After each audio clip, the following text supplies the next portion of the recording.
Hey poker people, this is Sky with SmartPokerStudy.com, and I've got for you today a video all about heads-up display basics and understanding VPIP and PFR percentages. These stats are the most commonly referred to stats when discussing your opponents when you're playing online poker. I'm going to talk about how to interpret these two stats and the percentages associated with each. And if you're watching this on YouTube, please like this video below and subscribe to my channel. Help me grow! VPIP is an acronym for voluntarily put money into the pot, and it's defined as the percentage of the time that a player voluntarily puts money into the pot with the chance to do so.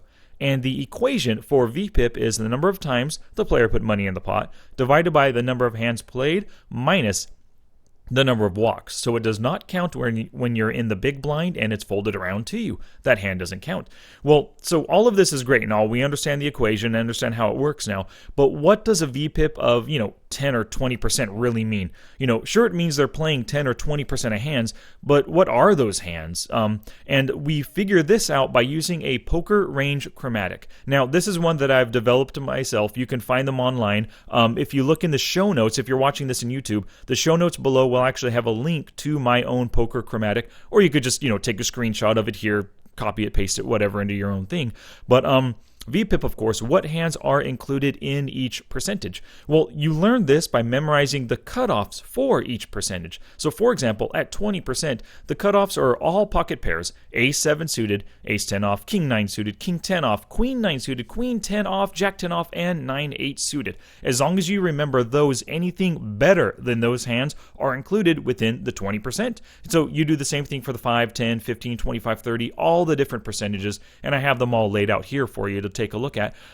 So go ahead and make some flashcards for yourself to learn these. Once you do, you'll feel so much more comfortable using heads-up display. Even if you're playing live poker, you can estimate, hey, this guy seems to be raising or playing a hand 1 out of every 3. Well, that's roughly 30%. Hey, these are the hands in the 30% range. Now I can choose a range that can tackle this guy and exploit his such a wide range from this guy. That's VPIP, the basics behind VPIP. We'll get back to that in just a little bit. Now, PFR is an acronym for pre-flop raise, and this is defined as the percentage of the time that a player put in any raise pre-flop, whether it's raise first in, 2-bet, 3-bet, 4-bet, whatever it is, given that he had a chance to do so. And this, of course, is the number of times the player raised divided by the number of hands minus the number of walks. And so, once again, this is great to know, but what does it really tell me? Well, once again, we refer to the poker range chromatic. So what hands are included in each percentage? The same thing. Once you memorize this will help as well. But for example, this guy's raising only 10% of hands. He's raising a super strong range, which is 6s plus, Ace 10 suited, Ace Jack off, King Jack suited, King Queen off, and Jack 10 suited. So if you can estimate that, a player that you're playing with is only raising 10, 11, 12% of hands, you have a good idea of what those are right here. One of the things to remember too, actually, is that when a PFR or VPIP is a percentage, it's often a bit higher when they're in position and lower when they're out of position. So if a guy's PFR is 10%, it might actually be 12 or 15% from the button, as opposed to like under the gun +1 or middle position might be 8 or 9%. So that's something to take into account right there. So that's great. We know VPIP, we know PFR now. Why are these so useful? Why do people talk about them so much? Well, they are the ultimate combo, and they are the ultimate combo for a reason. We use these stats together to help us classify players into different categories. So one of the categories, of course, is the tight passive player. Now, these guys don't play a lot of hands, and they don't raise that often either. So you can see the one on the left is a 16-8 player. He has a huge gap between his VPIP and PFR, which is a full 8 percentage points. Half of the time that he plays a hand, he raises, which isn't much at all. The guy on the right, 15-0, well, this guy is super passive. 344 hands, you can see. He's played 15% of hands, which is a small range, but he raises 0. This guy loves to surprise you. He loves to take it to the flop and surprise you with pocket aces suddenly. He flops a set and takes your stack. So that's a tight passive, or a nit is what they're commonly referred to as well.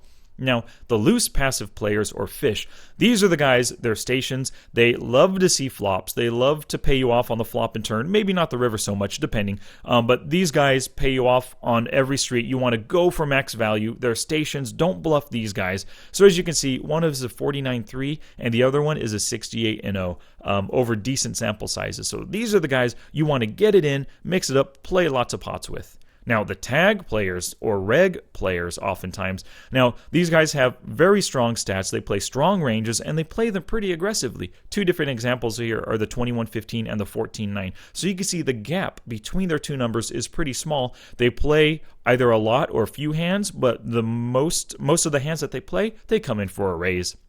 Aggressive play.